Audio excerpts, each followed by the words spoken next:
Hello and welcome to Twist List. Today we are looking at 10 surprising ways we're exactly like our ancestors. The history books were written by the learned and educated men of their time. So when we're studying ancient cultures, it's easy to get the idea that society was much more dignified and serious then.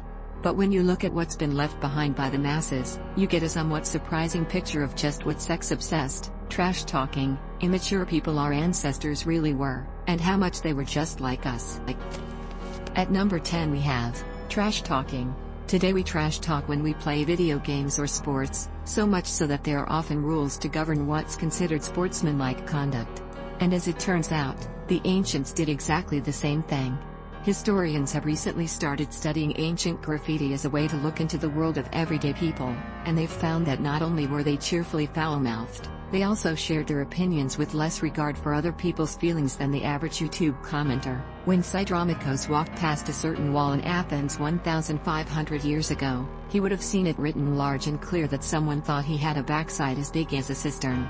Thoughts on a poor soul named Epiphra are clearly scrawled on the walls of Pompey's basilica, including, "Epiphra, you are bald. And Epiphra is not good at ball games." And written on the wall of a house in Pompeii is quite the burn: "Postpone your tiresome quarrels if you can, or leave and take them home with you." If that's what they left scrawled on the walls, we can only imagine what they said to each other's faces.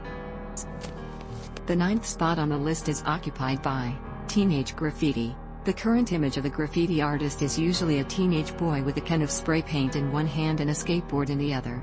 Well, it turns out that kid is part of a cultural tradition 35,000 years in the making. When art historians and anthropologists began taking a closer look at prehistoric cave paintings, they noticed something strange.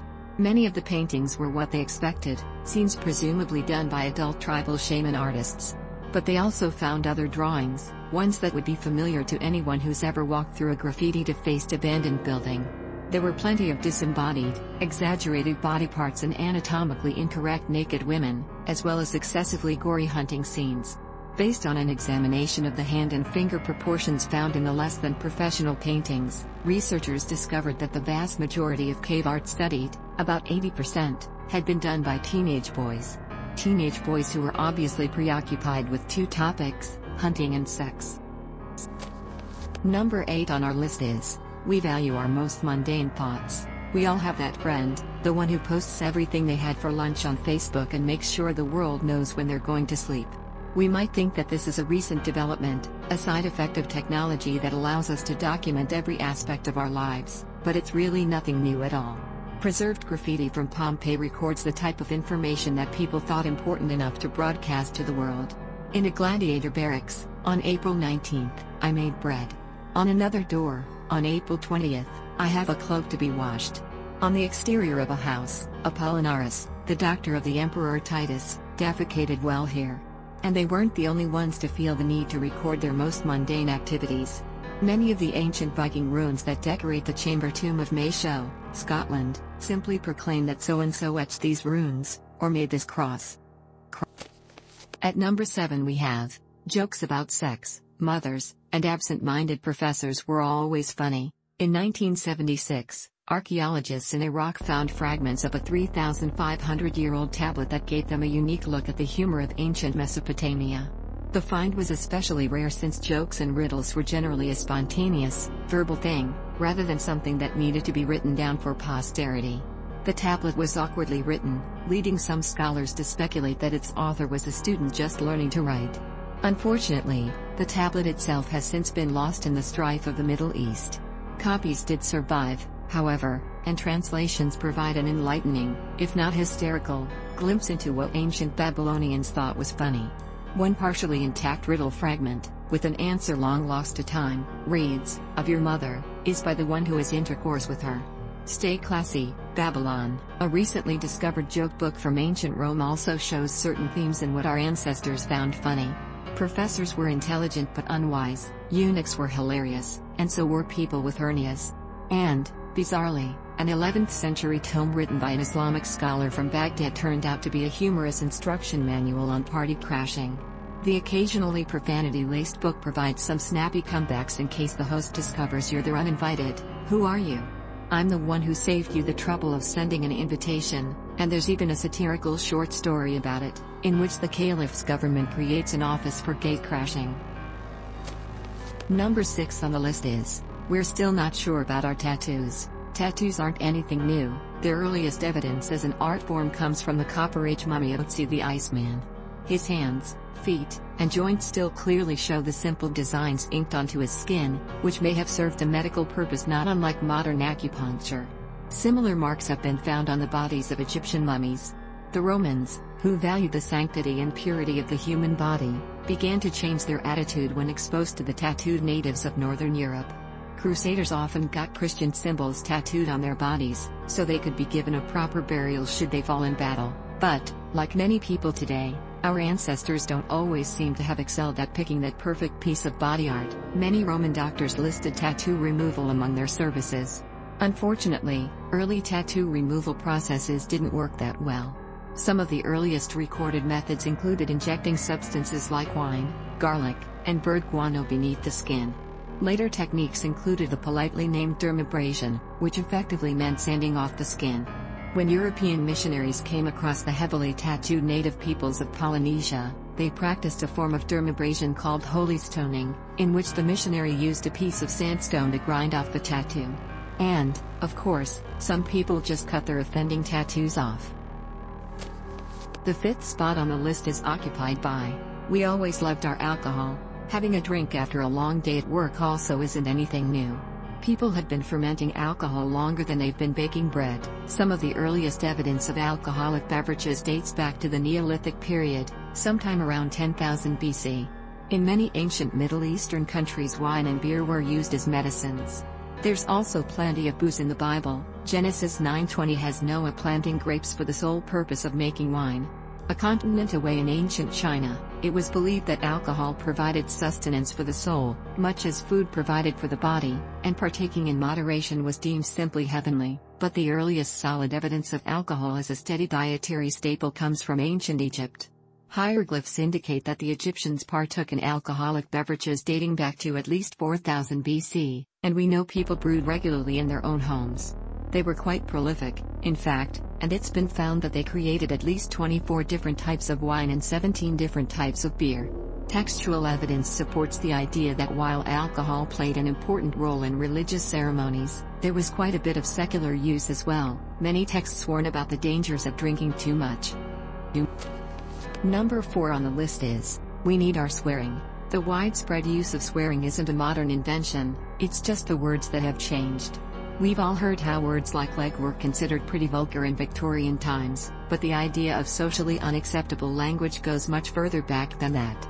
Many ancient Roman texts referred to curses drawn from body parts, although with the open performances of some bodily functions, there were no separating walls in Roman toilets and urine was used to wash clothes. Many of our swear words today weren't thought of as anything special. So what was considered a curse in ancient Rome? Well, there was little worse than calling a man a passive participant in sex. Almost just as bad was a man who, shall we say, defiled another person's most sacred body part, the mouth. Bizarrely, some terms that were considered obscene on the streets of Rome were also considered sacred. Priapus, the god of fertility, was often honored by the use of the same words that were an insult when hurled at your neighbor. This connection of religious ecstasy and cursing can still be seen today. Researchers from Monash University in Melbourne, Australia point to a documented physical reaction, including a marked change in pulse rate and shallower breathing, that occurs in people who hear cursing. No wonder we've been doing it for thousands of years. At the 3rd place we have, gambling was always popular, even though gambling was illegal in ancient Rome, except during Saturn's festival. All evidence points to it being much too fun for people not to partake in. Walls of bars throughout Roman cities were decorated with murals depicting men playing dice games, and many signs advertised not only food and drink, but how readily available various games of chance were. And where there were board men with no gaming tables, evidence shows that they often made their own by carving boards into stone. The corridors of the Colosseum have been defaced with these ancient game boards, as have temple steps and the Roman Forum. Etched on the walls of taverns are instructions insisting that, if you don't know how to play, you must get up and give your seat to someone who does. As if the warning wasn't enough, tavern murals have also been found depicting fight scenes breaking out over upturned dice tables. Gambling debts were the ruin of so many ancient Romans that some researchers think that's what led to it being outlawed in the first place. At the second spot is, we've always loved our pets. While the more traditional image of animals in ancient Rome involves throwing people to them, there's ample evidence that, just like us, the Romans loved their pets. Roman pets fell into a couple of different categories. Some were kept in the home, named, and treated with affection, while still being used as work animals. These included sheep, guard dogs, draft horses, and cavalry horses. Even snakes and weasels were commonly kept to ensure the house was free of rats and vermin. But some animals were just pets, kept as non-working companions and given a special place in the household. Archaeologists have found texts and inscriptions about beloved pets, in some cases described as foster children to their human companions. It was written that when a person's faithful dog died, they should be honored with an appropriate burial and tomb. Some pets were so prized that they were imported from overseas. The little Miletian dog was brought to Rome from Africa, cats were eventually imported from Egypt, and other more exotic pets included parrots, monkeys, and big cats like the lynx and tiger. And finally, at number 1, we want to leave our mark. One of the most basic desires of the human race has long been the same: we want to be remembered. 8 centuries ago, Viking invaders broke into a Stone Age tomb at Mayo in Scotland to wait out a brutal snowstorm. They left runic inscriptions documenting who was there, where they were going, why they were there, and who was driven mad by the oppressive tomb and violent weather. Half a world away, etched into the rock face of an ancient waypoint in the Egyptian desert, are inscriptions made by long-dead travelers, reminding us that Demetrios wrote this and that Zenon came up here too. Deep in the catacombs below Rome, ancient graffiti pleads with the saints to remember the person who carved the inscription.